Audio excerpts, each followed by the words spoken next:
বলছে যে তোমরা কোরআন শরীফের 7 দিনের মধ্যে সূরা মুখস্থ করবা, তাই নাইলে হিজাব করবা। হিজাব ছিল, হিজাব থেকে ওরা হিজাব করতে বলছে, আবার পর্দা করতে বলছে।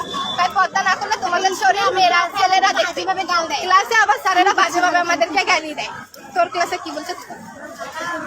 আমাদের ক্লাসে যে স্যার বললো যে তোমরা হিন্দু মেয়েরা কয়েকজন আছে দাঁড়াও।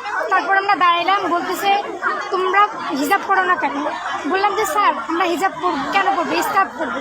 হয় না, তোমরা যে হিজাব পড়ো না, তোমরা রাস্তা দিয়ে যে হাঁটো, ছেলেরা তোমাদের শরীর থেকে আকর্ষিত হয়, এই জন্য তোমাদের হিন্দু মেয়েদের আজকাল বিয়ে হচ্ছে না।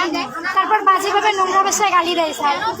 তারপর বলে যে হিজাব পরে আসবা, পরের দিন থেকে পরে আসবা। আর আমাদের পরের মাসে বাজে ভাষা অনেক। তোমরা যে গীতা পাঠ করতেছো, তোমাদের বাবা মাকে গীতা পাঠের মাহাত্ম্য বুঝে, আমরা যদি না বুঝতাম তাহলে কি পড়তাম? ওনার কথা আমরা গীতা পাঠের মাহাত্ম্য বুঝি না, আমাদের বাবা মাও বুঝে না। তো শরীরে হাত দেওয়ার যে একটা বিষয় উঠছিল, এটা কি সত্যি? আরো ইচ্ছে আরো কত নোংরা ভাষায় কথা বলে, যত নেগেটিভ কথা আছে ক্লাসের মধ্যে বেশি বলে। আমাদের হচ্ছে ধর্মীয় স্যার, মুসলিম ধর্ম ক্লাসে যত নেগেটিভ ধরনের কথা আছে সবকিছু উল্লেখ করে। আর ওনার বাবা মাকে গালি দেয়। মূর্তি পূজা করলে কি হয়? মূর্তি পূজা করে লাভ কি? এসব কথা বলে, শিবলিঙ্গ নিয়ে অনেক ধরনের কথা বলে। সেই স্যারের নাম কি? মৌলভী স্যার।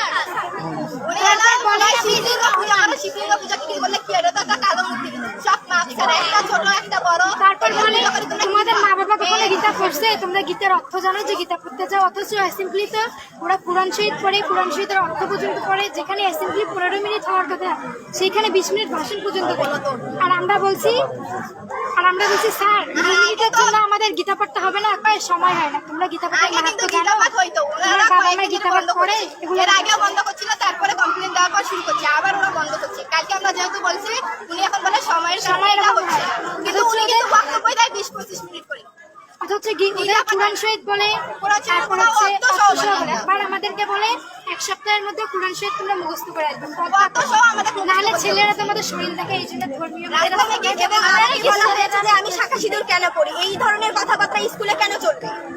আমি সিঁদুর পড়ি, আমি শাখা পড়ি, সেটা পার্সোনালি আমার ব্যক্তিগত ব্যাপার। টিচাররা এই ধরনের কথা ক্লাসের মধ্যে কেন বলবে? তো আমাকে সবসময় অপমান কেন করা হয়? আর একটু তো আমাদের স্কুলে মা বাবার কথা তুলে অপমানিত করা হয়, লজ্জা